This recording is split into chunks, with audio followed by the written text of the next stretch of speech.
we've got any albatross around our neck is that we've been a good to very good team during the season over the last 4 or 5 years with Mike, and we haven't done well in the playoff.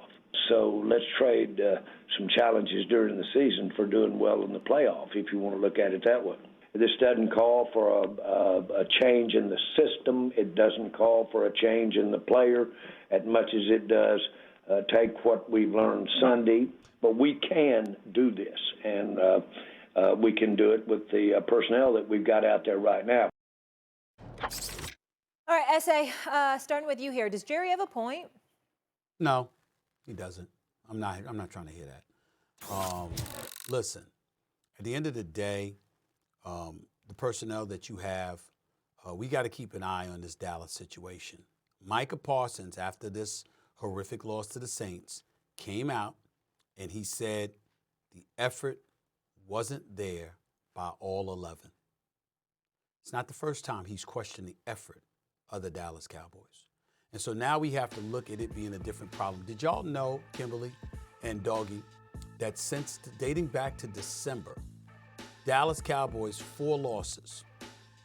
Their run defense has been victimized to the tune of 690 rushing yards. Did you know that? 690 rushing yards over 4 losses dating back to last December. You can run roughshod over this team. You're right, 4.7 yards per carry, 10 rushing touchdowns they've given up. They can't defend the run. They don't have hogs. They don't have them beefy, them meat potato dudes to clog you from running all over them. That's what their biggest problem is. All right, it's not even Dak Prescott at this particular moment in time. It's them. And so when you look at it from that standpoint, and then you have a guy like Micah Parsons, who's a star face on your franchise, talking about effort and how it wasn't there by all 11 guys. He didn't speak about things schematically. He didn't speak about a lack of personnel. He didn't speak about people not being gifted enough or whatever. He talked about effort.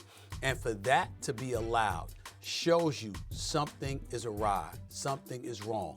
And when you talk about the allure of the Dallas Cowboys, that star on your helmet, playing in Jerry World's $1 billion playpen, and all of this other stuff that comes with it, there are people, one could surmise, that get a bit comfortable, acting like they already arrived just because they're on the franchise and they're wearing the uniform, as opposed to putting forth the effort. I know the defensive coordinator just 2 games in, Mike Zimmer, said it wasn't about effort. He didn't question anybody's effort. But I'm going to go with Micah Parsons here. I'm going to lean on him. I'm going to look at him. That man says there's an effort issue. Damn it, there's an effort issue. That's how I'm going to look at it. And now I'm going to ask the Dallas Cowboys, what you going to do about it? What you going to do about it? Because cats clearly are a bit too comfortable when they have absolutely, positively no right to be comfortable at all, considering the fact that it's 29 years and you ain't even been in a conference championship game. The nerve of you to be comfortable. You know what? I almost admire Jerry's PR spin, because essentially what he's saying is, okay, we've been a great regular season team the last few years, and you guys kill us for not being great in the postseason. So now we're going to hit a little bit of adversity in the regular season, and that will bode well for us down the stretch. Although the flaw in that logic is, if you don't play well in the regular season, the chances of making the Super Bowl, the playoffs, are increasingly slimmer. You know, when Stephen brought up the point of effort and last year, these are familiar trends. Effort was brought up last year. The inability to stop the run was brought up last year, which set up a lot of the offseason conversation about what are the Cowboys going to do in free agency. How are they going to address the holes, particularly in the middle of that defense? What are they going to do? Who are they going to bring in? And they didn't do anything. While we were waiting for them to sign Dak and sign CeeDee Lamb, they didn't really bolster the roster the way that we expected. Then you talk about them running the ball. You know, we thought, oh, you know what, Derrick Henry's out there. Derrick Henry trains in Texas. Clearly, the Dallas Cowboys are going to make a call to Derrick Henry. They did not, which surprised Derrick Henry. And now the way that they fix their run game is they go out and get Ezekiel Elliott and they bring in the former Jets running back. I'm like blanking on his name right now, to their practice squad, Dalvin Cook. It's a lot of the same stuff. And I was there in week 1 when they opened the season in Cleveland. And a lot of people after that win were saying, oh, the Cowboys starting off strong. The key to that game was the Browns did not look good. And so, to me, I'm not surprised that the Cowboys are here, still having to answer some of the questions that we've had last year. But I don't think Jerry Jones, this PR spin move, is going to work because what we're seeing on the field, it still leaves much to be desired. I got to give him a little break. It's one game. I'm going to give him a little break. I mean, the Rams lost 41-10. Anybody killing them for their effort in Arizona when they were down 21-0 after 8 minutes? Yep. I mean, Baltimore was terrible in the fourth quarter against the Raiders and Gardner Minshew. Terrible. They had 3 and outs. They're 0-2. Anybody going crazy there? Yeah. I mean, Cincinnati didn't show up against New England, then they lose a game with a tough call. And then and they won a game. Yeah. So I'm going to give him a little break. I mean, Steve now breaking down Micah Parsons, the effort word. I go one ear and out the other with that. That was about, and it wasn't about their offense. Their defense, I mean, Derek Carr was freaking Archie Manning. He was throwing the ball all over the place. Let me ask you this, because I asked Stephen A. this when we do our YouTube segments. Do you think the Cowboys are more of the Week 1 team that beat Cleveland? In between. Or this Week 2 team? In between. They're not Week 2. In between. And remember, the NFC right now is a little shaky. Philadelphia hasn't played that well. The Niners lose in Minnesota. Now, listen, they had some guys banged up. There was a lot of upsets. And Detroit played terribly. Yeah. I mean, Detroit lost to Tampa. They didn't play well. So, I mean, the idea now that I'm going to go read the Cowboys the riot act because they lost a home game to the Saints, who might be better than we think. Here's the one thing I would say. Jerry says, if there is an arbitrage, Jerry, there is an arbitrage. Jerry said, well, if there's an arbitrage in our postseason. No, Jerry, you've been a bad postseason team. So let's eliminate the word if. If he did that, I have no problem with what he said. Give the Cowboys a break. Wow. Give him a break. Is this Fields' job to lose? I don't think so, not yet. I can understand people feeling otherwise because they're 2-0. My attitude is, how has he looked en route to the Steelers becoming 2-0? I think that he's looked relatively decent. He hasn't turned the ball over, so I really, really appreciate that. I love seeing the dimension of him moving with his legs because we haven't seen that in years. Ben Roethlisberger in his last years was a stationary target. We all know that. Age and Father Time is undefeated. In the case of the Kenny Pickett's of the world, the Mitchell Trubisky's of the world, it didn't matter what they were doing. Nothing seemed to work.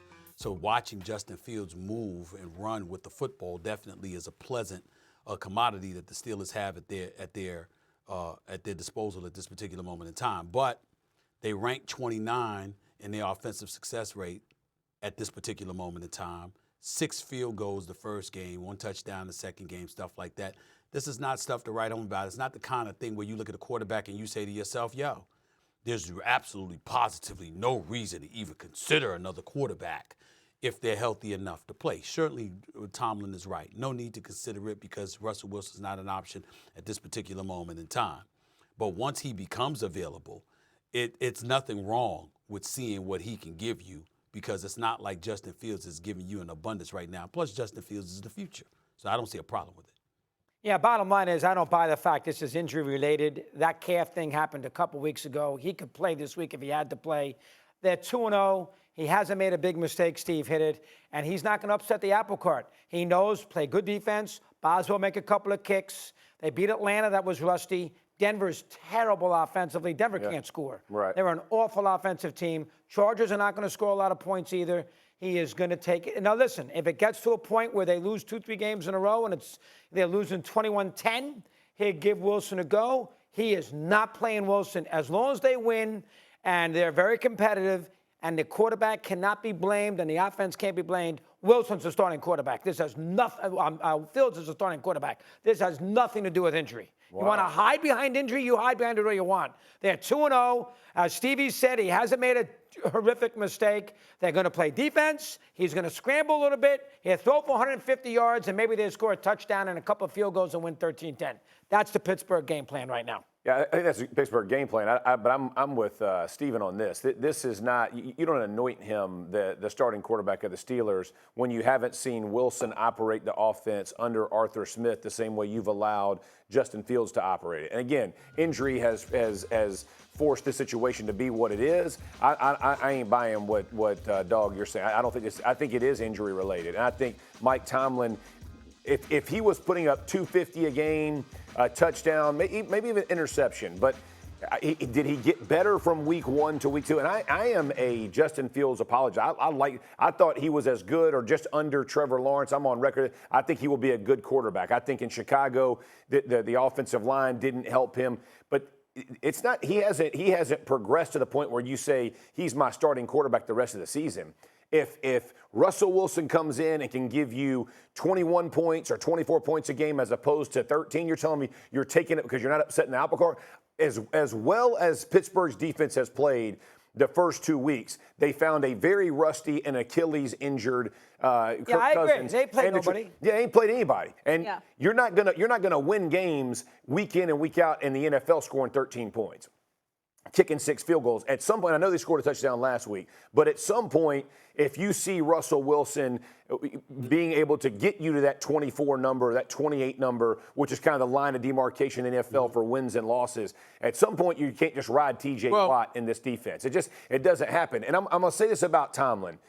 He understands enough to know that the early part of the season is the easiest part of their season. So if they can steal some games right now and keep winning with Justin Fields, great. That second half of that season, Justin Fields better show him I can truly go put it on my shoulders and go win a game. It's a completely different look from week 9 on. I mean, And I got a tough schedule. Yeah, I mean, you look at it.